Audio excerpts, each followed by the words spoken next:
We're going to start with presenting the Invest CEC recommendations and replication, covering the funding for circular economy initiatives, and really zooming in the Invest CEC case, where Giorgio will present.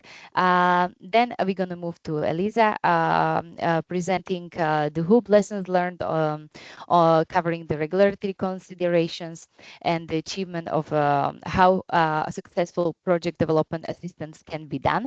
And then we will give floor to Lorenzo. He will speak about how to increase circular economy initiative investors' readiness, and he will also give us insights from the Circular Invest project.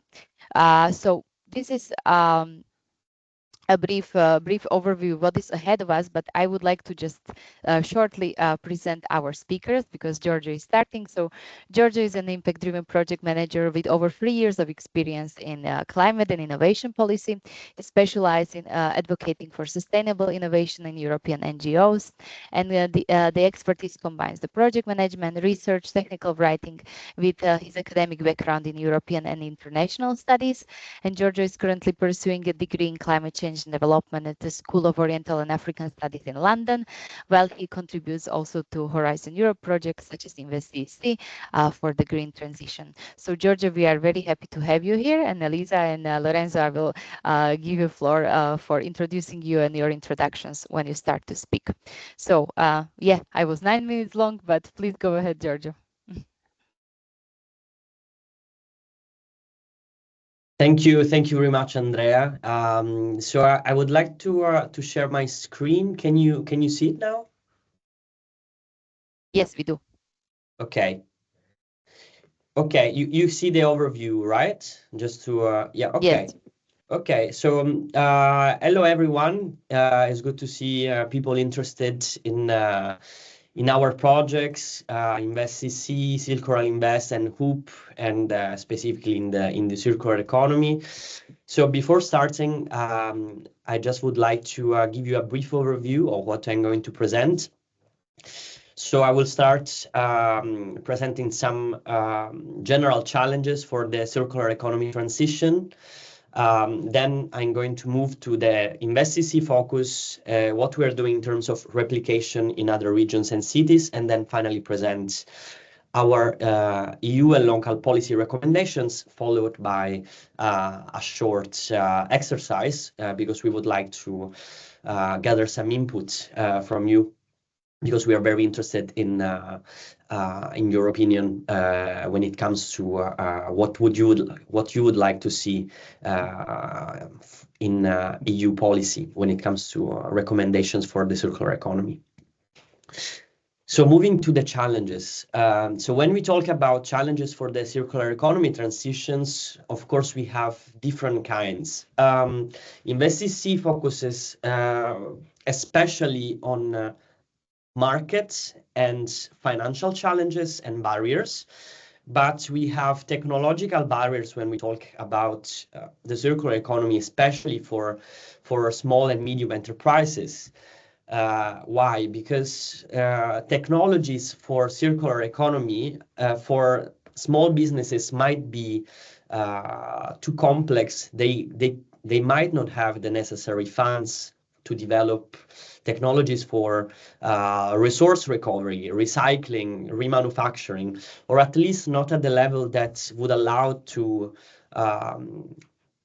make products and deliver services in a cost-competitive way. Then we have institutional regulatory barriers, of course, due to the fragmented regulatory environments. We have a patchwork of regulations, and this we are going to see also, I think, with Elisa Gambuzzi presentation. We have a patchwork of regulations that are not adequate to solve some of the issues of the businesses and the local governments of the circular economy. In different countries, there are many different laws and regulations. Then we have social and cultural barriers.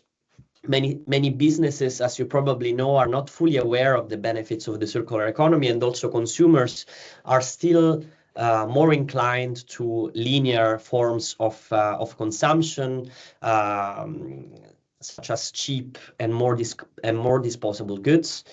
And then market barriers and financial barriers associated with high risks of circular projects and the lack of financial instruments for circular economy needs. So when it comes to Invest CEC, as you know, our pilot city is Klagenfurt in Carinthia in Austria. And what we saw in the city of Klagenfurt is that the city has strategic goals when it comes to decarbonization, but the funding for implementation there is lacking. So especially for risky green projects, such as circular projects, public sector financing is unable to cover the considerable financial needs of cities on their own. So there is a need for complementing this with private also funding.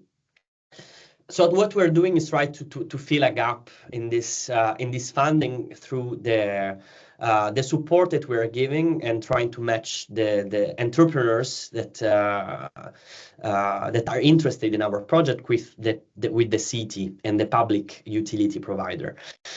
So yes, new strategic financing are needed for many cities. So when it comes to Invest CEC specifically, what we are doing, as you saw from Andrea's presentation, we are developing and demonstrating a model to assist regions and cities in their transition to a circular economy. In terms of tools, we are providing, and this is all material that you can check on our website. We are providing a template for cities and regions to better understand and present their needs. In terms of circular vision, we have a template for entrepreneurs to present their solution to the cities. We have designed a criteria for the selection of entrepreneurs to work with the city. Also, a template to gather information from potential investors for the companies so that they are more ready to interact with the investors, and then a replication plan. So the Invest CEC replication plan, it's an integral part and a fundamental, I would say, objective of the project, because we would like to promote and accelerate this transition towards the circular economy across many regions of Europe at the local and regional scale, together with the umbrella of the CCRI, which you might know is the Circular Cities and Regions Initiatives. Today, we also have other representatives of this initiative. And our objective is, together with other projects, to advance the circular economy so that we can scale the impact in order that it doesn't stay only in one place and in one project, so that we can have more collaboration and knowledge exchange between the different entities within the cities, because this will be also fundamental to mitigate the funding challenges that we see, because as many investors are still hesitant to invest in circular economy, if we see that many different initiatives are arising and that hopefully they are working well, then we hope also to mitigate some of the funding challenges. And also it's important in terms of policy alignment and transferability, because at the European level, many more cities hopefully will align and transfer knowledge between them. Of course, we would like to see more and more of projects like Invest CEC, Hoop, or Cirular Invest, but we are fully aware that each city or region has their specificity. So we also create a replication plan that you can also see in our website and will be updated before the end of the project, where local entities can realize a self-assessment for replication in terms of circular economy potential. So if the industries in their local environment are relevant for the circular transition, if there is resource in terms of raw materials that are relevant for the circular transition, and also in terms of policy and regulatory environment. So when it comes to supportive policies and incentives. Furthermore, it's important to evaluate the stakeholder interest and commitment from the government, from the entrepreneurs, but also, as we saw, very important, the interest of the investors. And then finally, if there is an overall readiness for replication, so if the funding opportunities are there, and if the circular transition is aligned with the goals and aspirations of the city. We have been working on some midterm because we are going to review them, and also hopefully with your contribution today, we have been producing some policy recommendation at the EU level and at the local level. Today we are going to focus especially on the EU level. And I'm going to just list them and then to explain each one of them more in detail. So we would like to see a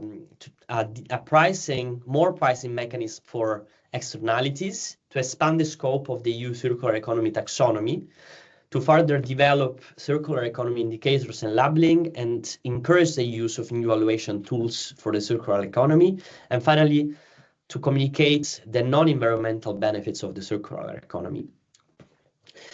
So when it comes to externalities, as you probably know, externalities refer to the price of to the costs of producing goods and services, which is not reflected in the final cost of these goods.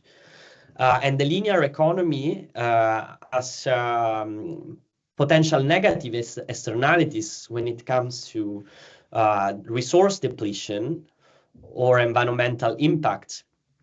And on the other hand, the circular economy can reduce resource depletion, so it can bring about societal benefits, but these societal benefits are not accounted in market prices.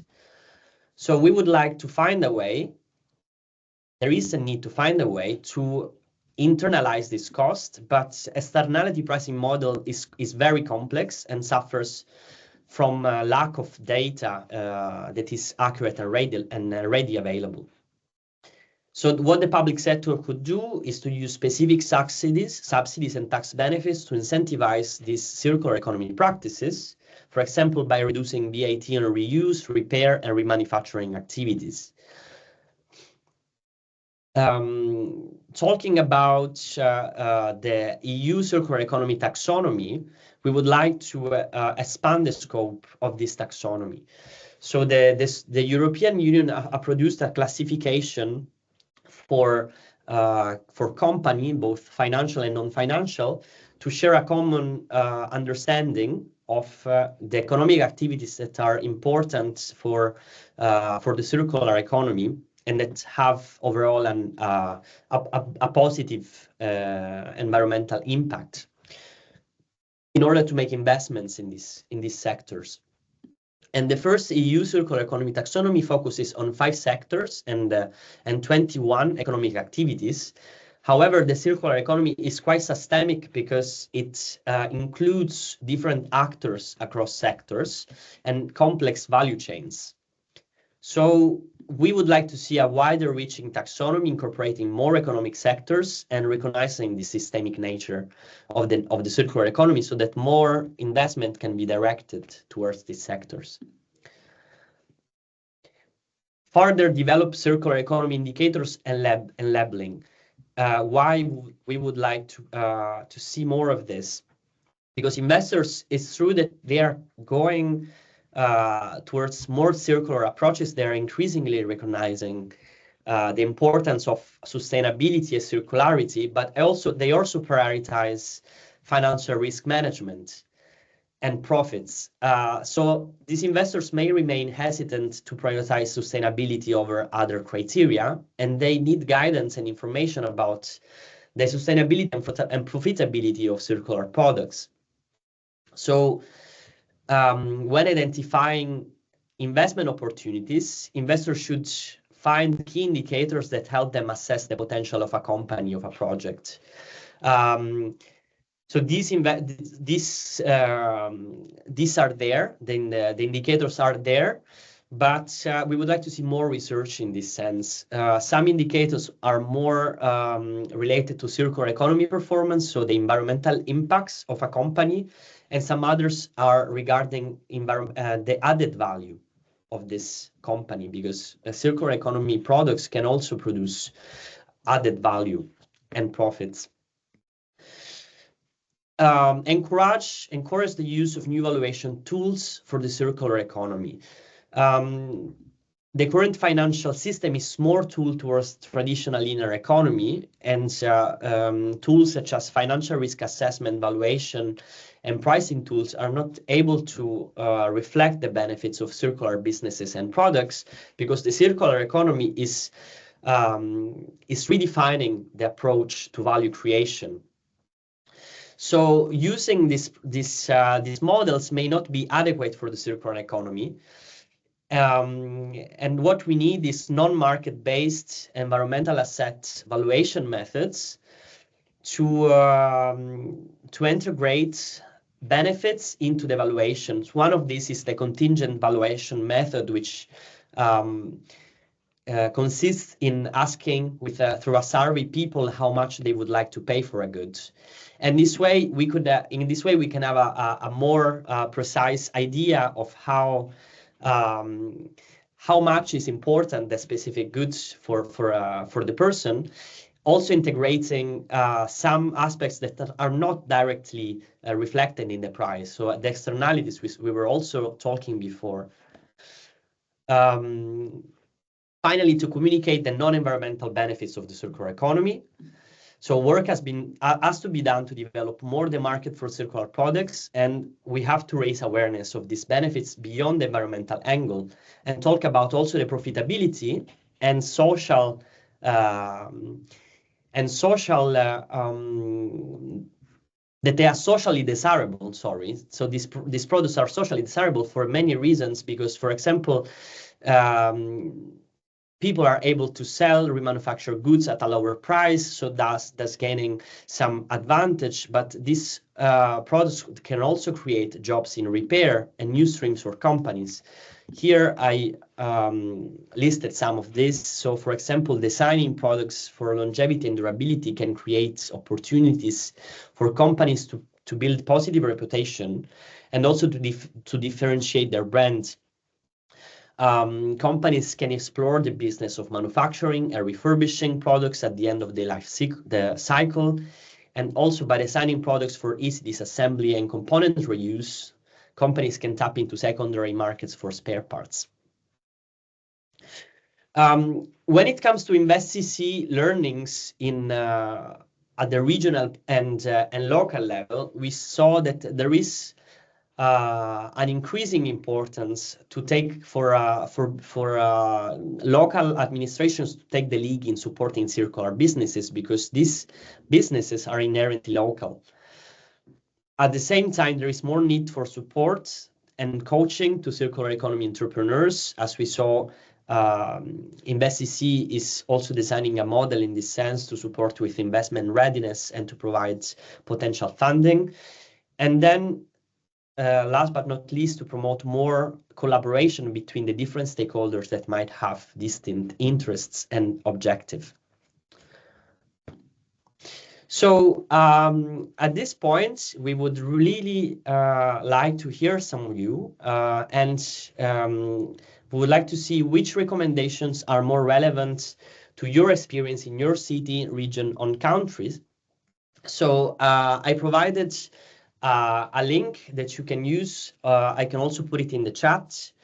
And if it's easier, QR code to scan where you can rank these recommendations and provide your input and explain a little bit about your choice. So I would like just to stop sharing for a moment and give you a couple, 2 or 3 minutes, if we have it, for you to give us some input on these points.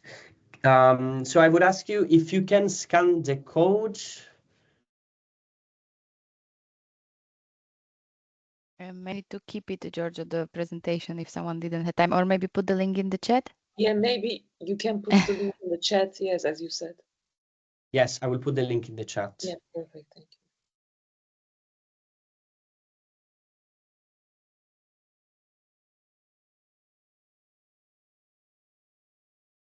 So the link is in the chat. I will also put back the the code and the QR code.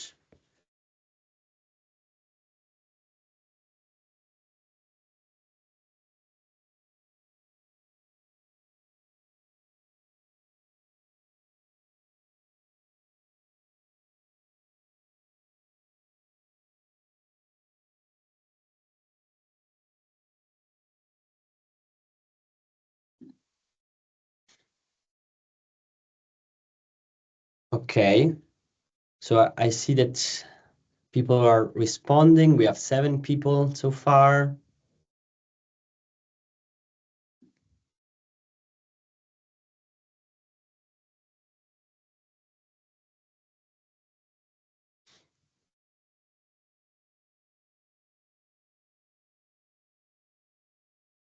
Some people are still ranking.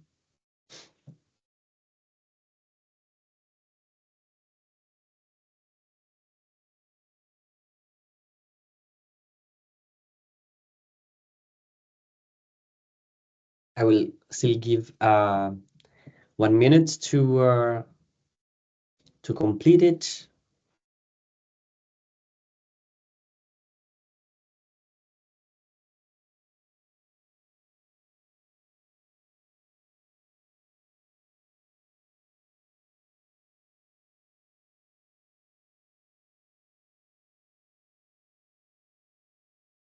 Okay, thank you. We can pass to the next part of the poll. So if there are any recommendations that you feel are missing or that should be modified according to your opinion, it would be great to hear from you.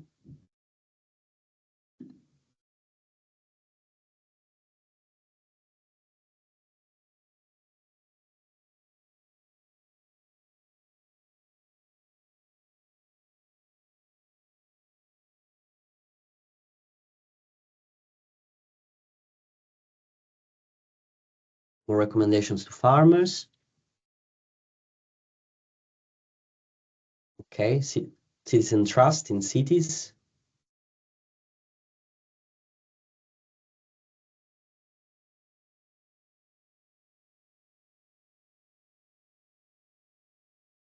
I see someone is still typing.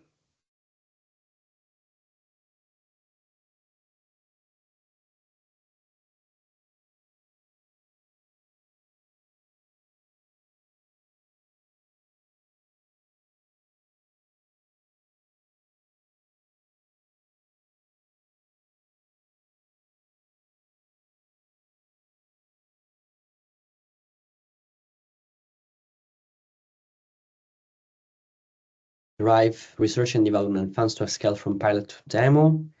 Okay, someone is still typing.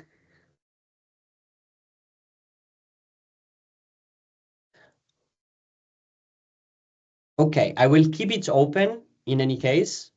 Regulatory measures to get it going. Okay, thank you. Thank you very much. So I will now stop sharing. I will keep the poll open in case you have something more to say or to add.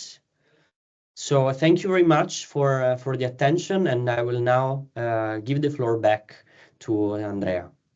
Yes, thank you, Giorgio, for really interesting presentation and wrapping up so far what we have done on the area of policy and also replication. Before I give the floor to our next speaker, I would also like to introduce her. So Elisa Gambuzzi has a background in chemistry and a PhD in material modeling. Her working experience ranges from academia to food industry and education. She has multiple disciplinary knowledge and personal commitment to environmental and social issues that led her career towards contributing to the transition to a circular economy model. And nowadays, Elisa works at the Technological Center for Energy Environment in Cartagena in Spain, where she is mainly involved in the coordination teams of R&D EU projects, but also performs designs of experiment business models and stakeholder engagement activities. And she's one of the promoters of Greenovate Living Lab. Elisa is also representing today HOOP project. So Elisa, we are very happy to have you with us, and please, the floor is yours. Thank you very much, Andrea, for the introduction. I'm sharing now my screen with all of you, and I will try to keep the presentation on 10 minutes, but I don't promise because I always say that, and then I never drop below the 15, but let's try. Okay,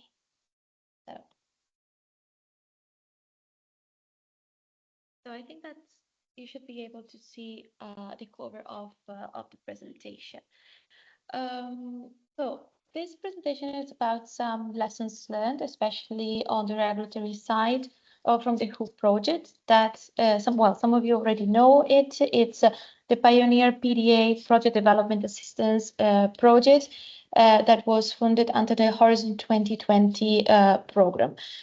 So it's going to end very soon, actually in March 2025, after receiving 6 months of extension to try to make even a higher impact on the territories that we are supporting. Sorry, I showed again my screen. Something, okay, I hope now it works.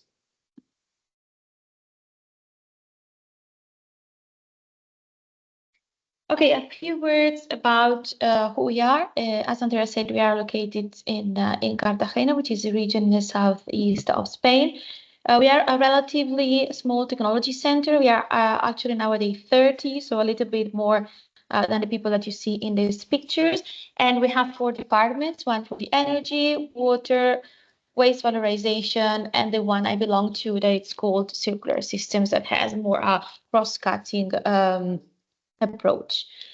And now delving into the HOOP project. The HOOP project, as you can see, is already ending, and it focuses on urban circular bioeconomy. So from bio-waste to high added value products. That the idea was to go well beyond compost and biogas and digestate, but one thing is the Commission's dreams, and another thing is the reality of the territories. And I will tell you more about this later. So the consortium included the cities and regions, so it was easier for us to have this close connection with them because they were actually part of the consortium, plus 15 multidisciplinary partners with very different background, technological, business models, environmental assessment, financial engineering, public procurement, and of course, networking communication, social science, and stakeholder engagement. If I had to describe the HOOP project development assistance scheme at a glance, it could be this that you are seeing on the left part of the slide. So the cities, the territories have an idea, okay, but this idea must be brought to reality, to something that have sense, common sense in this world. And what helps like this movement, this intellectual movement, is the project development assistance. That most often what the project development assistant does is just to quit a project, because again, one is the dream. Once you have the dream by one side and you have the reality by the other one. How was the HOOP PDA carried out? We were considering to work in parallel, coordinated on 3 different branches. And the 3 different branches must have to be developed and coordinated at once. One is the technical part. It means, does your idea work? Does it have any technological sense or economic sense? And then the regulatory aspect is also important, especially when you work with bio-waste. There are a lot of issues on the regulatory side. And so actually what investors ask is, yes, that's nice, but is it legal? So this is a very good question. And of course, on the economic side, is it profitable?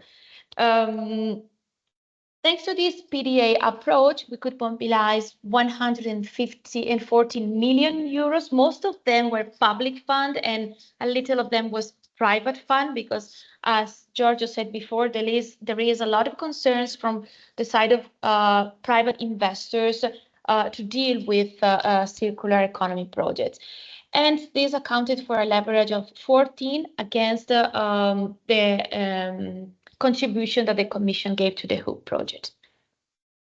So a little bit more of details about these three feasibility pillars. More in particular, how many assessments have we performed with our 8 lighthouse cities and regions. So you can see it here, what we have done. We have performed in total 37 technical studies, 11 environmental studies, 2 open market consultations. It means the technical support to the open market consultation, okay?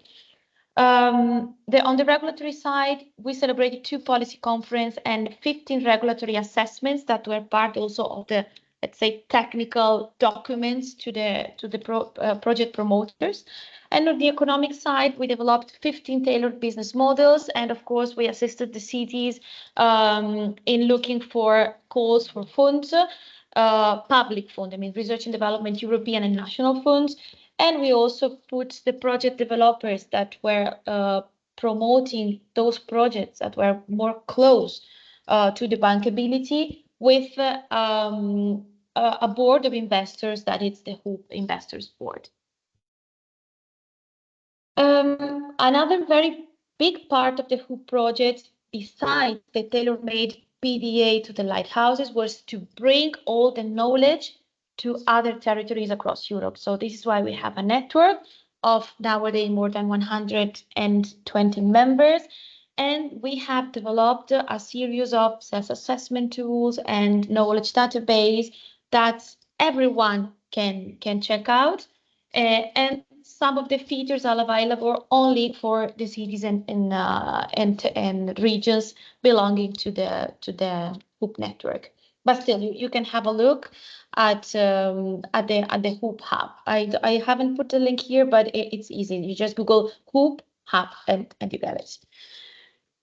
And now, regarding the regulatory learnings from the HOOP PDA, of course, we have seen many challenges, but also some chance, luckily. So when we speak of bio-waste and in general of bio-based side streams, the regulatory issues can appear at every stage of the creation of the circular bioproduct.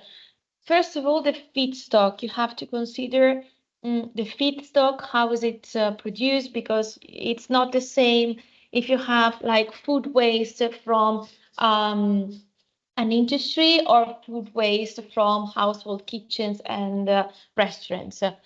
And also the process. The processes must have some environmental constraints depending on where you want to implement them. And the product. You have to check the regulations and the national laws for this to check out that the product that you are developing fulfills with the specifications for that specific products, maybe fertilizers, maybe another ingredient for the cosmetic sector, for nutrition, etc. So being more specific, what are the regulatory framework that affect these let's say 3 phases of the production of a circular bioproduct? So when it comes to the feedstock, of course, you have to check if it's waste or if it's not waste. It means byproduct. If there are animal byproducts, so big problems actually. If there are sewage sludge, if you are dealing with invasive alien species, I mean, like garden waste, I'm talking of vegetable species, okay? And on the process, you have to check the directive and the national and regional laws for industrial emission.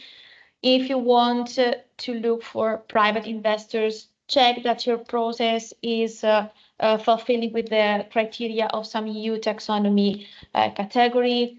If there are wastewater, you also have to check what kind of wastewater are them. Are they industrial? Are they urban? What do they contain, etc. And again, as on the products, as I said before, you have to check that you consider all the specificities of each product. If it's a feed, if it's a cosmetic product, if it's food, of course, the reach must also be taken into account if you are dealing with a chemical product, and in some cases fertilizer is also a chemical product. So lots of things to take into account. So kind of scary, yes, it is. Basically, the regulatory scenarios that as a circular economy project promoter you can find are these. So there could be an under-regulated scenario. It means that the product or the process is so novel that it's not even considered by the current regulatory framework. So there is an uncertainty of the legal status of both the process and the product. It means lots of risk. No private investors will ever invest on such a product.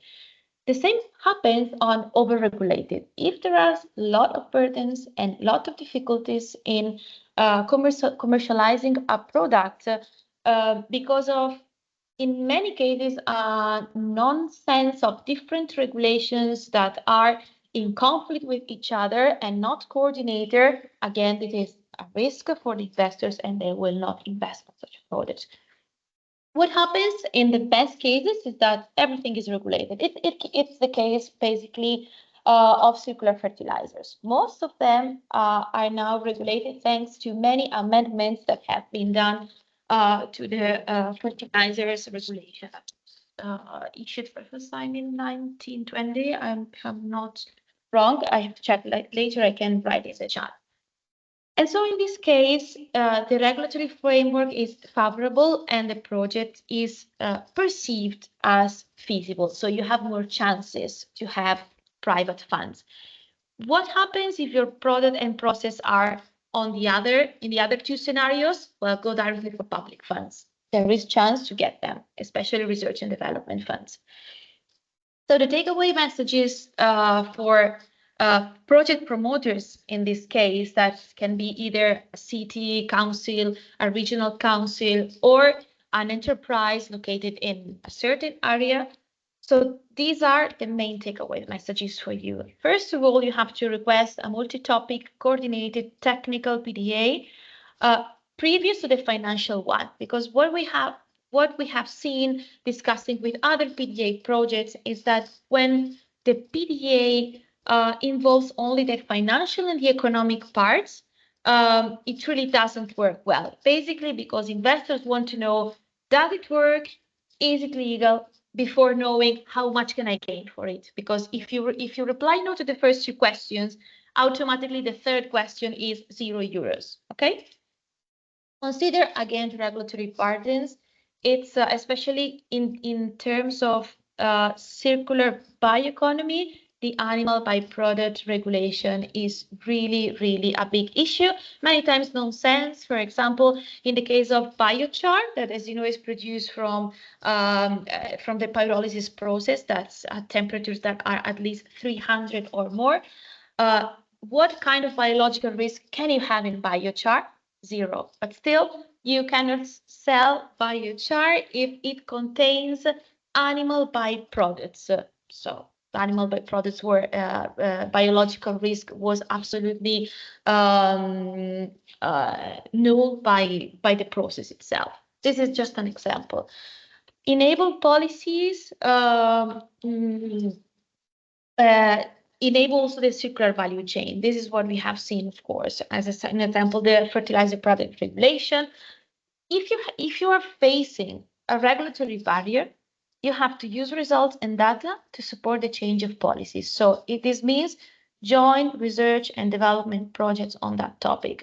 And if you don't know where to start from, if you are a project promoter, you don't know where to start from, the HOOP project has developed easy-to-use self-assessment tools that help you understand what's in between your project and the money. It means, what do you miss? You miss business model? Do you miss to define some other aspects that should be taken into account by private investors or by public funds, etc.? So you can check them out. Everything is on the HOOP Hub. Again, Google HOOP Hub. And that's all from my side. Thank you very much for your attention. If you have any question, I will be happy to answer now or later. You just write me an email here. Thank you, Elisa. That was very interesting. All the types of consideration that we need to keep in mind, and very practical. So thanks a lot. I hope we will have questions. I have some. So Okay. yes. But now I would like to give floor to Lorenzo Valeriani who is a senior project manager and startup coach in Meta Group.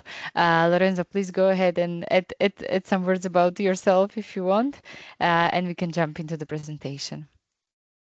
Thanks, Andrea, and good morning, everybody. Yeah, basically, I'm working in Meta Group now for 8 years, in the last 8 years, and I've been, as you said, having a role of project manager and startup coach, and I've been involved in different European initiatives, especially focused on supporting both, research, I would say, initiatives, plus, startups, SMEs that would like to take their results into the market. And within Cirular Invest, I'm part of the team that it's delivering also the specific tailored support that we are offering to our circular economy solutions we are onboarding. Now I would like to present briefly the presentation that I have prepared, so please let me know if you can see the slides properly, so that I hope that is okay. Yeah, so okay. So basically, in Cirular Invest, we started, looking at the specific, main issue, especially looking at the, the circular economy financing gap, that only the 3% of, the dollar share of global investments have been driving to the circular initiatives. Okay, so and this is I would say a big issue around those that would like to run and offer circular economy initiatives, that only 3% of all the amount of money that are invested are going through them. This is just to give you an idea about the different, I would say, sectors, verticals about where there could be circular economy initiatives. As you can see, most of the investment are still moving towards this linear business model rather than the circular ones. So the linear one are those that are in the dark green, those that are in for the circular one, the piece of the money going through these circular initiatives are the light green. So as you can see, the proportion is always still towards the linear one. So meaning that if somebody is looking for money and it's running or it's having an idea around the circular economy initiative, could be very tough, to raise money for moving on and, taking these results to the market to reach, the impact towards the environment and the society at general level. There is a good news, meaning that now the money that it's going through this circular economy initiative, it's increasing.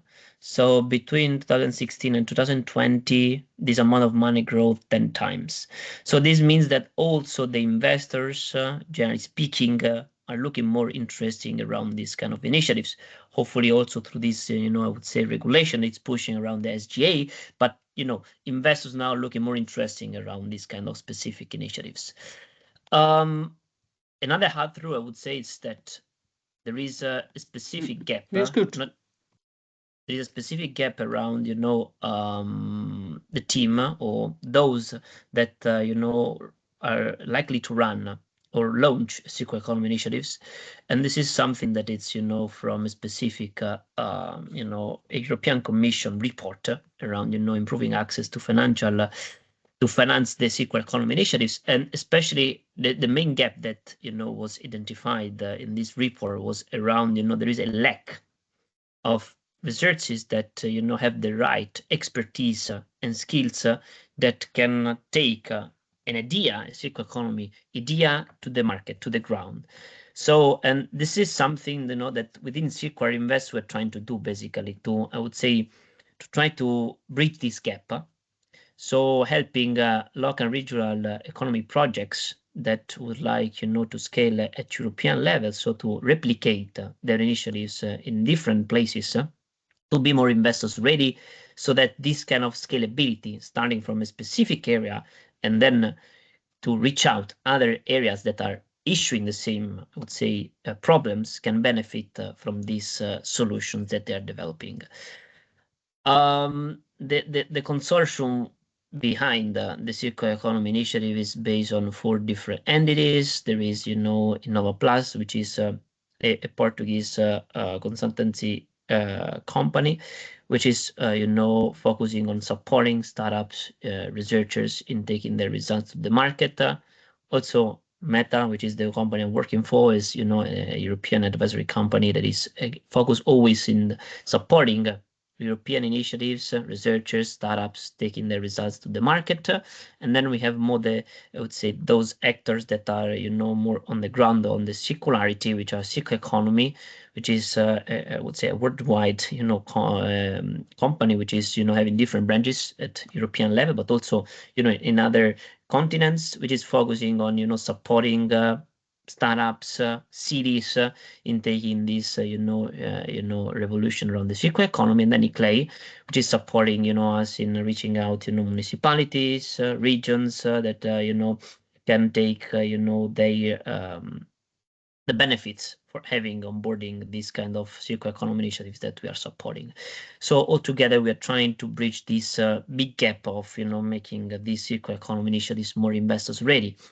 The added value that we are focusing on for, for the project promoters that we are supporting, basically we're trying to deliver them a tailored approach in terms of support, meaning that all the time that we are having onboarding a specific initiative, we would like that the specific support we are delivering, it's really, going through the specific need they are facing now. So it's very important for us to understand deeply the main gaps that the specific promoters are having, and then giving them support from experts that can reach out them for solving the specific issues and needs. The experts that we are onboarding basically are coming from, internal experts from the 4 partners that, are part of the consortium, but also we are also having an external online pool of experts, which, are giving us specific expertise, which are more vertical, like, the legal aspects, the regulatory aspects, which are, I would say, crucial for the project promoters. Everything is online. Basically, we're trying to make this kind of support online. Of course, we're having these, specific events physically held, but the main is online so that we can be very flexible in supporting these project promoters. And then an important point is interactive coaching. Basically, we are not just having front lessons where we are explaining them how to make business plan or, how to present to investors. We would like to, to give them tools that, the project promoters can work around, and then they can really benefit also their own once they, the coaching is ended, and then they have an added value within the expert skills when, they need to close these gaps on understanding on how, to move next in a specific issue. In terms of potential applicants, we are, I would say, very agnostics, meaning that, we're not focusing on a specific kind of beneficiaries. All kind of providers that would like to launch circular economy initiatives, we are open to accept them, meaning that it could be, utility companies, municipalities, it could be also universities, could be startups, and also NGO. They can apply both, in a single promoter, so it could be just a startup or university, or can be a consortium, so different partners that they can try to launch a specific circular economy initiative. In terms of eligibility criteria, what we are taking care is that each of these kind of, project promoters must be focused in a specific area, meaning that they need to solve a specific area issues. Okay, so this kind of regional or local, support for us, it's very important, because all the kind of, projects we are supporting, they are started a journey looking at the specific local or regional issue in terms of environment or whatever. And then starting from this, we would like them to take these results, test in the area, and then scale, in other European areas. It's very important for us that, there is a real commitment, meaning that we are looking at this kind of part, meaning that the projects that we are onboarding must be committed to us in terms of giving time, because, again, the tailored support we are giving them, it's very important for them to move next.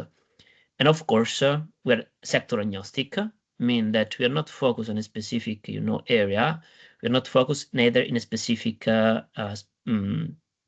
circular, economy verticals, meaning that we are supporting different kind of initiatives that are moving from the buildings and going also to, for example, to the textile, meaning that all the kind of projects that are solving a specific local issue in terms of environmental aspect, and they provide this kind of solution to decrease this kind of issue, we are onboarding them.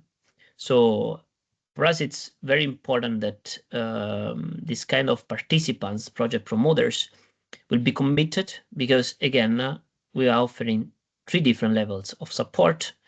We're having the mentoring coaching, which is a one-to-one. We are having a different pool of experts that were assigned to the specific expertise, to the specific beneficiaries.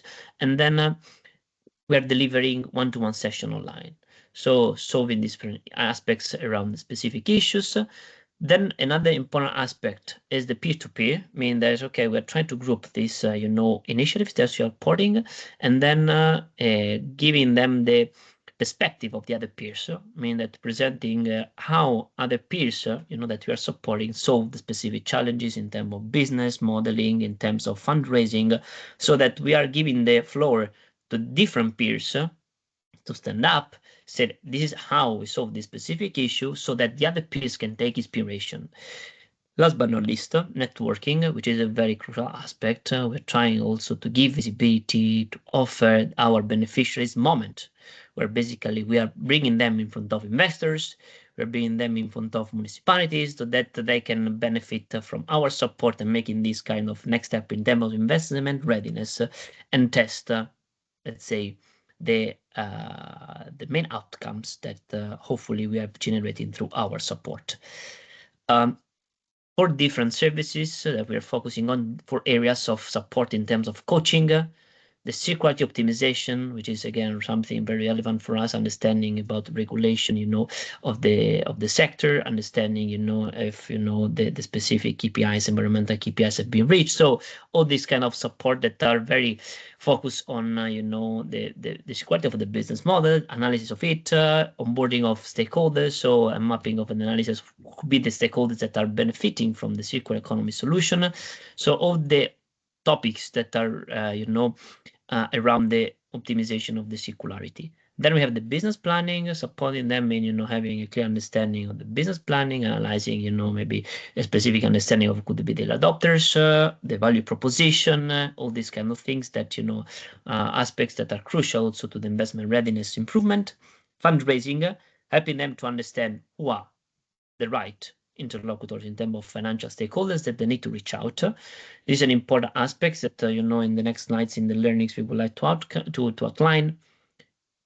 The specific project promoters, they need to understand who are the best investors that can onboard them now for moving next.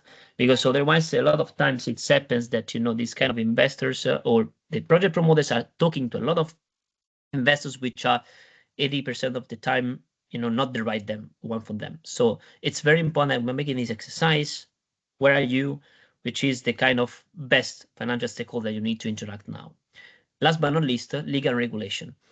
Important aspects, because again, the specific sectors that, we are supporting project promoters, that could be very, high regulated sectors. So we are onboarding expert sectors that can help them, as well as the legal. So if there could be, potential patent behind the technology, if there could be, licensing agreements that they need to take care for, scale their solution within other areas. So all the kind of aspects, we are supporting them with specific experts. These are some of the project beneficiaries that onboarded so far. We have now, 7 projects onboarded, 3 from the first cohort, as you can see. Some are from, the food sectors. Some, are more related, for example, to electronics, and then we also have buildings, for example, Solev, then textile, Look, the CM package, which is focused on, reusable cardboard boxes, and then Recharge in Slovenia, which is, I would say, having this kind of issue, how to recharge lithium batteries. So as you can see, different sectors, different countries, starting from a specific local areas, but they're always driving circular economy solutions. Now we are finalizing the third call to onboard other projects. And, I would say maybe after Christmas, we are, having other 5-6 new projects that, are coming from the third cohort. Looking at some figures, we have the aim to have 15 beneficiaries onboarded, up to 15. We are delivering on average 15 to 25 expert stays for each beneficiary. So offline, online support. So meaning that for each beneficiary, we are delivering a lot of support from our experts. We aim to have 40 networking sessions, pitch sessions in total, that where we can present our initiatives, because again, it's super important that we are giving them the visibility, the opportunity, once we are supported them, to start to interact with investors. And last but not least, I think this is something common to the other PDAs. We have this KPI with the European Commission to raise 20 million through our beneficiaries, and so we need to support them and increase the investment readiness within the time frame of the Cirular Invest initiative. Looking at some learnings, mean that what we, I would say, realized when we started this with this initiative. Basically, we started in 2023. It was December 23, so now we are almost in the middle of the project. So some learnings. I think one of the first point, which is very important, is having an understanding about the fundraising. So mean that these kind of initiatives, of course, looking for money. Of these initiatives, it's keen to move forward, but all of them basically do not have an idea of which could be the right interlocutor. So we realize that they are knocking to all the doors of potential investors. They are not making a specific due diligence on what are the best investors to interact with. So they are losing a lot of time, basically chasing the wrong investors. So what we're trying to do is that, we need to have them in, first of all, let them understanding who are the right investors, because not all of them is suitable. And then, we would like to optimize their time, maybe to focus on the right investors and then move next. Of course, the value proposition itself, it's something that, from the proposition around the circularity. So understanding which could be the right drivers around the circularity, the right drivers of traction that they need to demonstrate, which are very important.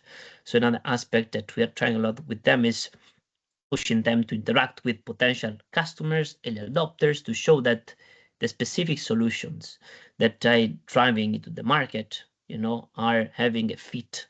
Because a lot of time, these initiatives that we are supporting are based by, SMEs, mean that these are 99% of the time commercial-based solution. So it's very important that when you're interacting with investors in this perspective, you need to show market traction. So we are having an important, I would say, aspect support about the stakeholders mapping, market analysis, to let them understanding who could be the right customers within the local ecosystem that they can reach out and start engage them to prove the traction towards investors, which can be facilitating the fundraising. And very important aspects that we also realized, also talking to investors, because we are trying also to set up a specific, guidelines for investors, not only for, the project beneficiaries, to understand, who are, the right investors that can really support circular economy initiatives. Because again, a lot of time, investors are claiming themselves, we would like to support circular economy initiatives, but at the end of the story, these kind of investors are not looking at the right, let's say, KPIs or criteria if they would like to invest in circular economy solutions. So basically, we're trying also to, let's say, polish a little bit, and we're trying also to explain this to the risk capital investors in particular, because again, a lot of the initiatives that we are supporting are SMEs-based, startup-based.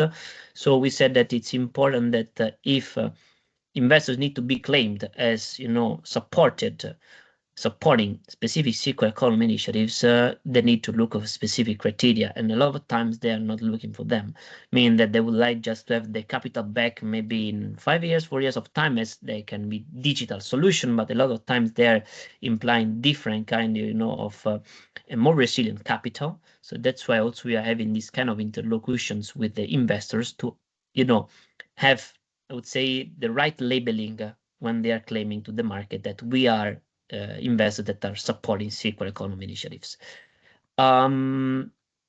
it's very important that you know these kind of aspects about legal and regulation framework, because again, a lot of time these project promoters that we are interacting with, they you know sometimes are underestimating how it could be tough about the regulation. So we offer this kind of regulation support with external experts that can help us in reaching properly the specific you know initiative about buildings around textile, to let them understand properly the national context, but also the European context, because you know otherwise you know these barriers can be very high, and then they can imply that they are not so investment ready when they're interacting with investors. Another important risk that we realize that sometimes private investors are very scared about investing in circular economy solutions, again because the time could be very long, so and the risk could be very high. So that's why we are also start to identify potential schemes interacting with the private investors, how the private money can be leveraged with the public ones coming from national or European, I would say, financing, in order for having a risk of the private money, because again, a lot of time private investors, business angels or VC funds are very scared to invest in these circular economy initiatives. That's why we are thinking also how interacting and trying to put on the table, around the table, these specific interlocutors, private investors and public investors, how these incentivization schemes can be leveraged, because a lot of time taking a big risk for private investors and having this leverage from the public money and all the, I would say, upward return that can come back from these circular economy initiatives are just recognized 100% to all the private investors, maybe can incentivize them to put more money on the table.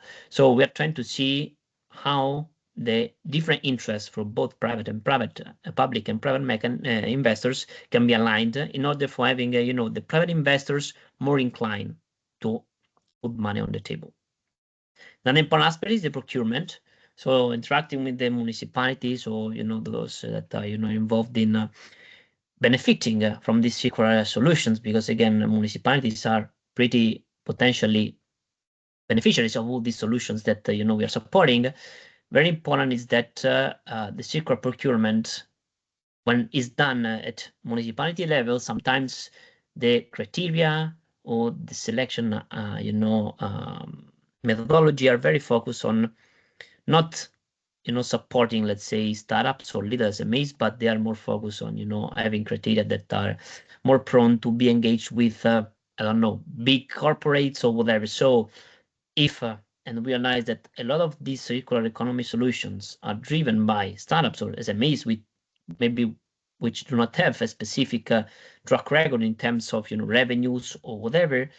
I think it's very important that we are discussing with the municipalities that when they need to take into consideration who are the solutions providers for solving specific environmental aspects, and now we realize that a lot of SMEs and startups are doing this, they need maybe to decrease the barriers, how the procurement can be done, because otherwise, again, the risk is that they are out of the radar of the municipality, and then they cannot test maybe properly the startups, the solution with the potential beneficiary at the municipality. So we are trying also to put this on the table in our project and understand how this can be finalized. And very important aspects, again, as I said before, risk models, especially if they're claiming circular investors, private investors, they need to understand properly how the specific risk can be evaluated, because again, if the investors are prone to invest in circular economy, they need to know which are the rules of the games to be played. And sometimes, again, they are claiming they're safe, but do not know very well the rules. Last but not least, what is very important is loan guarantees. Not only the private investors that are putting risk capital money, but we're trying also to understand how the banks or this kind of more traditional stakeholders, financial stakeholders, can put on the table maybe loan guarantees that can be backed by the state or by the innovation agency at national environment. But again, these are important aspects, because a lot of time the private money, it's not enough in terms of risk capital, so maybe the debt is also something that we are considering to leverage this, and we are discussing with these traditional stakeholders. And basically that's it about, let's say what we are doing, and some learnings from the, I would say, the first 2 years of the circular economy, the Cirular Investors project.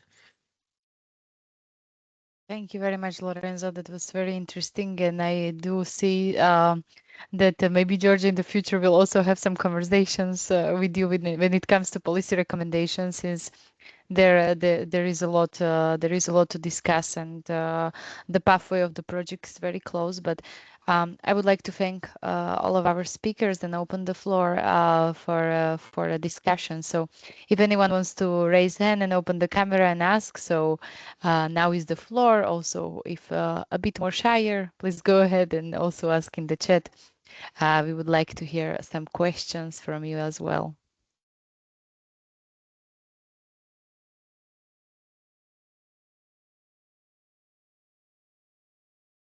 Okay, maybe I will kick off the discussion.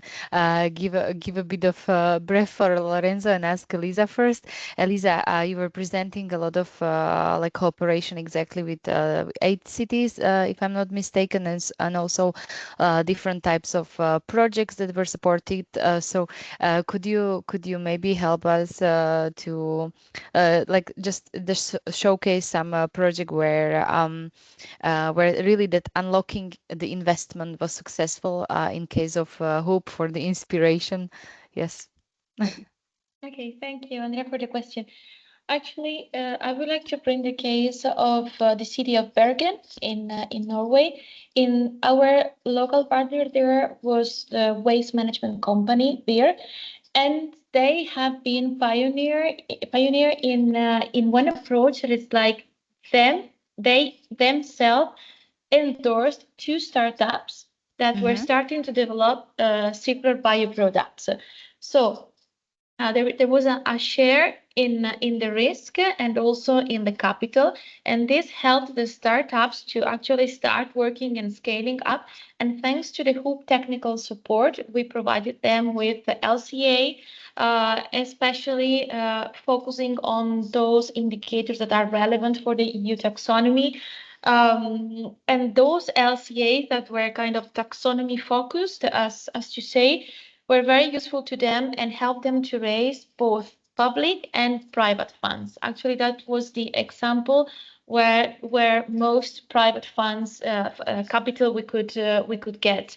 If there were also examples where the product was well defined, the business was already running somehow, and there was a market, an existing market. It was a small market, but it was existing, especially, of course, on the small scale, on the regional scale in Norway, and also at the national scale. I also have to say that in Norway, the regulation for, let's say, animal byproduct is slightly less strict than in the rest of Europe, and this also helped them to market their products that would have been not marketed in the rest of Europe.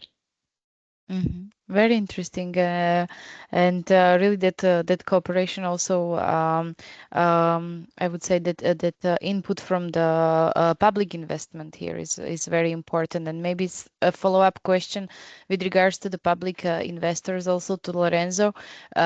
What's your feeling? You were saying that you are talking to both, of course, public and private investors. Is there some lessons learned when it comes to like exactly talking to these 2 type of investors and like and their initial reactions when you are talking about circular economy investments?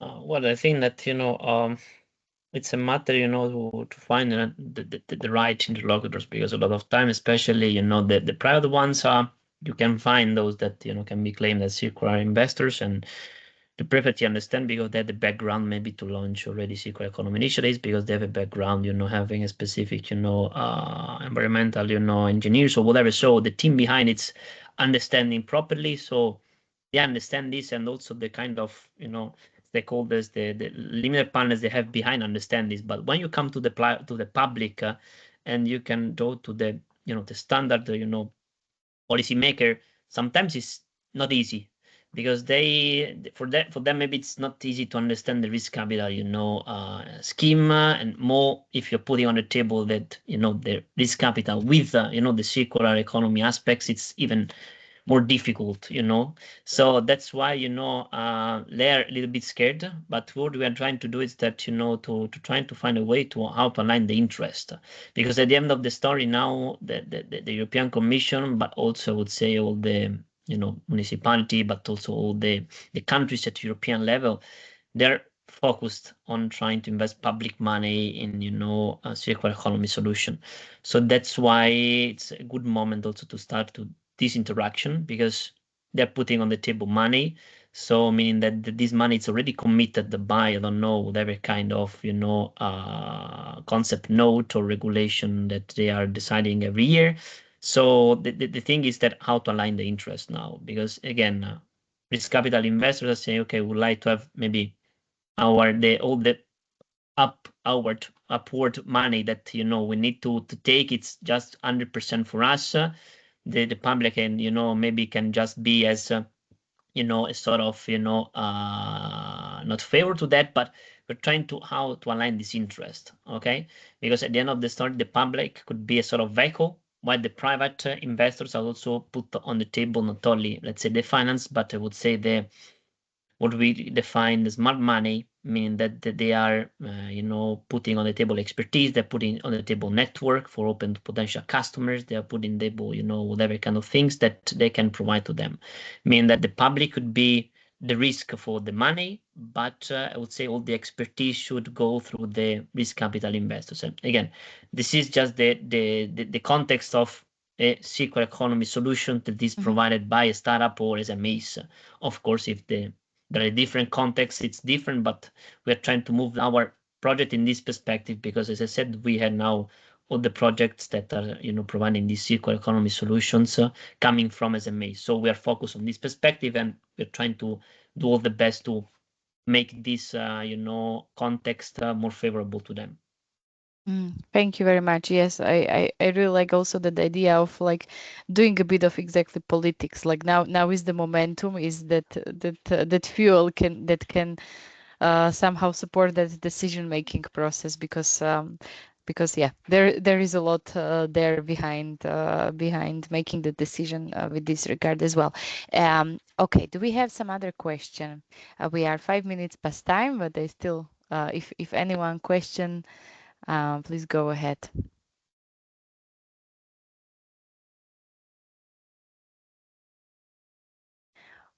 Okay, so if not, I would like to very much thank you, all three of our speakers, for really interesting presentations. As I said, you can go back later on Greenovate Europe YouTube channel to see the recording. And also I would like to thank the Greenovate team for putting this session together. It was very interesting and as always inspiring, jumping to the circular economy conversations within the CCRI umbrella. So thank you very much, and stay tuned for all three projects, next events and session that I hope we will reconvene together. So thanks everyone, and have a nice rest of the day. Thank you, Andrea. Thank you, Lorenzo and Elisa. Bye bye everyone. Bye bye.